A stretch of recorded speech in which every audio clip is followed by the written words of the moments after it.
Hey all, I think this might be a little bit of a bittersweet video. Yesterday I went through an external drive to see if there were any photos that I wanted to put on the cloud. And while I was going through, I noticed a folder from 2018 and some photos in it that I didn't recognize, almost like they had been taken by somebody else with my camera. But after a few seconds or so, I figured out what the pictures were. These are photos from the last time I ever walked through the childhood home that I grew up in, which is a house on a quiet street in Delmar, New York. My parents bought that place in 1977. They were young, they didn't have much money, they had two boys and another boy on the way, but somehow they secured a mortgage. And they lived there for the next 41 years. And they had two other children, my twin sister and me. And Delmar, New York is, I don't know if I should call it an upscale town, but it's a desirable place to live. I have no complaints about growing up in that house, and certainly no complaints about growing up in that town. What was so strange about seeing those photos is that it's been 6 years since I've been in that house, and I had spent basically the first 20 years of my life living there. And so much of that house was imprinted on me, but it was always filled with stuff. Like I said, my parents had 5 kids. We had a lot of stuff. And not wasteful stuff, but just stuff. There were always sneakers at the front entrance. My parents were, and still are, big readers, and they were record collectors when they first met in the early 70s. So we always had books and records around. The house was by no means a fancy house. It was built, I think, in 1959 during, I guess, the height of the Cold War, and it had a bomb shelter. And for the life of me, I do not know how this bomb shelter would have saved anyone's life in a nuclear attack. But it was kind of unique. None of my friends had bomb shelters like that. And before my father finished our basement sometime when I was 13 or 14 years old, we actually had a pretty big basement. And for me, that was a great place to work on my hockey shooting skills.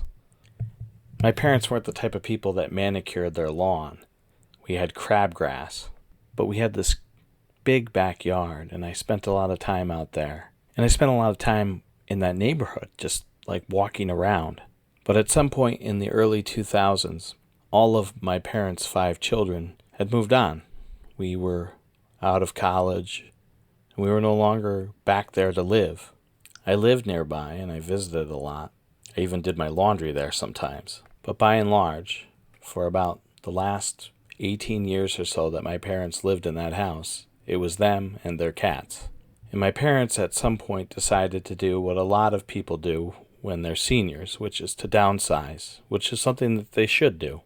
And one day, they told me that they were going to sell the house. It's kind of interesting because I don't know what my parents paid for the house, and I certainly don't know what they got for the house, but I don't think the house was on the market for more than maybe a week or so. That's how real estate is in Delmar, New York. But anyways, that last day that I was there, I guess it was March 18th. That's what the data says on the photo, but I seem to remember it being a weekday. And the doors were unlocked. My parents had just moved out a few days before, and I had to go and check on something for my father. And I remember bringing my camera with me and going inside and just being so surprised at how empty that house was, because when I lived there, and certainly after I moved out, it was always pretty full. And I have a vague memory of what I did, which was to go one last time from room to room and just look at everything, basically empty. And I went down into the finished basement and into the bomb shelter.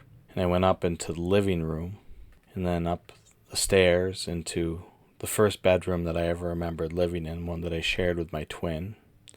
And then I went to the big bedroom that I lived in when I was a high schooler. It was just so strange because I never thought that that would be the way that I was in the house for the last time. The last place that I remember going was the attic, and never had I ever seen that attic empty. But somehow in the previous weeks, my brothers and I had emptied it out. There was like nothing there. And I went and I'm looking up at these rafters. And I took a marker that I had in my pocket, and I wrote something on it. I don't want to say what it was that I wrote. It was nothing bad, but it was something about the family that had occupied the place for the previous 41 years, and a blessing for whoever lived in it next.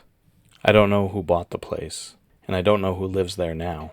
And I don't think it was until about 2021 that I finally drove by the place, like 3 years later, finally drove by the place to see what it looked like.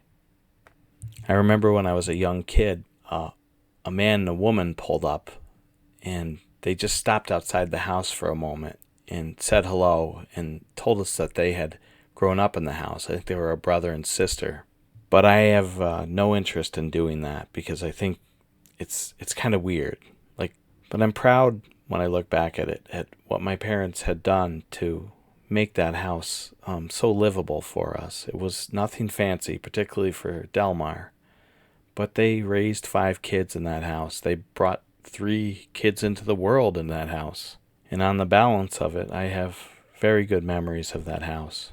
Sometimes I use that Google Street View feature where you can look at images that were taken from different years. And there's a picture of the house from like spring of 2011. And at that point, it was just my parents living there. But I look at that and I wonder what was going on that day. What were they doing that day in that house? 7 years later, they would have packed up all their stuff and be on with the next part of their life. Well, I want to thank you for listening to this monologue and letting me show you these pictures. And God bless you.